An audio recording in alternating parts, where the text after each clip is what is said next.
এরপরে প্রশ্ন হলো, নবুয়তের পূর্বে রাসূল আকরাম সাল্লাল্লাহু আলাইহি সাল্লাম কোন ধর্ম পালন করতেন? গুরুত্বপূর্ণ প্রশ্ন।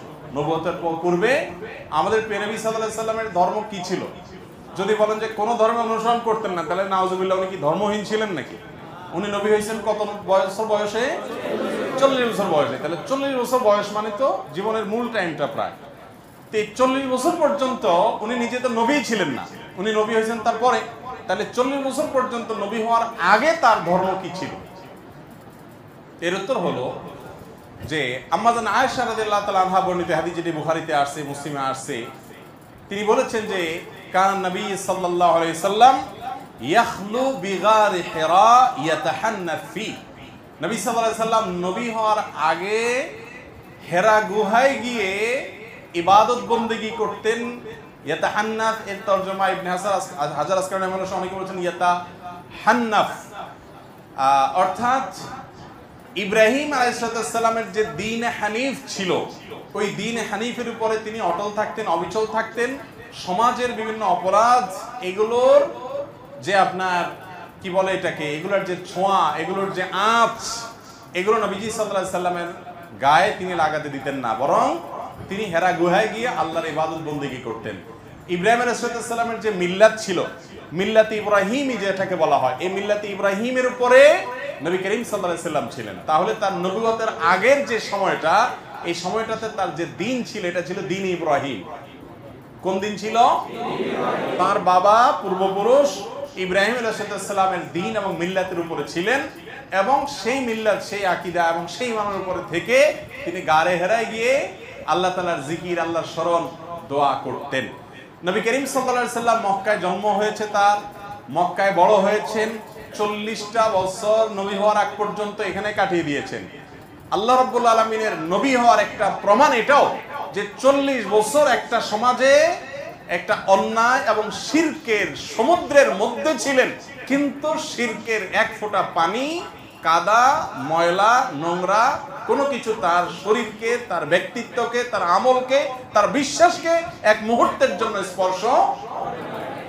এটা সম্ভব শুধুমাত্র তার বেলাতে, যাকে রক্ষা করেছেন স্বয়ং আল্লাহ। তার নবী মুহাম্মদ সাল্লাল্লাহু আলাইহি সাল্লাম মক্কায় সবাই যখন মূর্তি পূজা করে, সবাই যখন শিরক করে, সবাই যখন শিরকের ভিতরে নিমজ্জিত, সবাই যখন বিভিন্ন জাহিলি যুগের কর্মকাণ্ডে নিমজ্জিত, গোটা সমাজ একদিকে যাবে, একটা মানুষ স্রোতের বিপরীতে একা একা টিকে থাকবে, কেউ তাকে ওয়াজ নসিহত করে কনভিন্স করছে, এরকমও না। এটা হতে পারে শুধুমাত্র কিসের মাধ্যমে?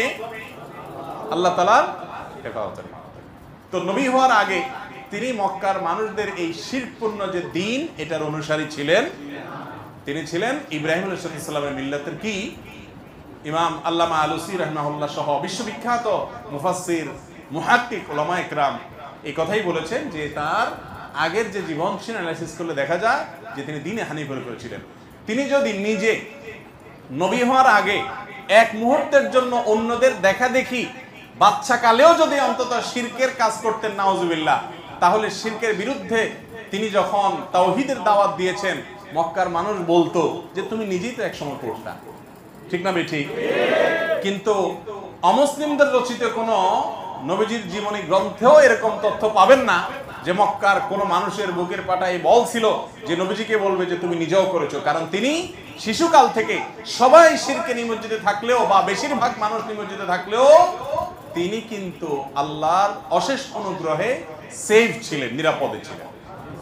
তার আপন দাদা, তিনি মক্কার কুরাইশদের নেতা ছিলেন, যারা মূর্তি পূজা করতো তাদের লিড দিতেন, কিন্তু আল্লাহ তাআলা প্রিয় নবী সাল্লাল্লাহু আলাইহি সাল্লামকে হেফাজতে নিজের আপন চাচা আবু তালেব, তিনি নবী করিম সাল্লাল্লাহু আলাইহি সাল্লামের অনেক প্রিয় ছিলেন। নবীজি সাল্লাল্লাহু আলাইহি সাল্লাম তার স্নেহের ভ্রাতুষ্পুত্র ছিলেন, কিন্তু তারপরও চাচা বা দাদার আদর্শকে, বা চাচার বন্ধুরা, বাবার বন্ধুরা, বা অন্য যারা আছেন, মক্কার মুশরিক যারা ছিলেন, সবাই তো ধরেন উনি যখন ছোট, সবাই তো সিনিয়র মুরব্বী, তাদের ভুল কিছু তিনি গ্রহণ করতেন। এটাই তার একটা বিশেষ আপনার মুজিজা বলতে পারেন, অলৌকিকত্ব বলতে পারেন, যে আল্লাহ তাআলা তাকে হেফাজতে রেখেছেন। আছে না অনেক সময় ভাই, মানুষ এক সময় বড় আলেম হয়ে যায়, বড় ভালো মানুষ হয়ে যায়, কিন্তু তার পেছনের ইতিহাসে দেখা যায় একটু লিকেজ টিকেজ থাকে না? মানুষটা ভালো, কিন্তু এককালে হয়তো এই কাজটা করছে, এই কথাটা বলছে, সে নিজেও এটার জন্য লজ্জিত, এখন কিন্তু বলে ফেলছে, তখন বুঝে নেই। যারা নবী হন, শুধু আমাদের নবী যে না, যারা নবী হন সমস্ত নবী রাসূলদেরকে আল্লাহ তাআলা এইভাবে শিশুকাল থেকে, মায়ের গর্ভ থেকে, দুনিয়াতে আসার পর থেকে নিয়ে তাদেরকে আল্লাহ তাআলা গোটা সমাজের আগুনের আঁচ থেকে আল্লাহ তাআলা বিশেষভাবে সেভ রেখেছেন। এই জন্যই তারা নবী এবং রাসূল হয়েছে। আল্লাহ তাআলা তাদের প্রতি রহমতের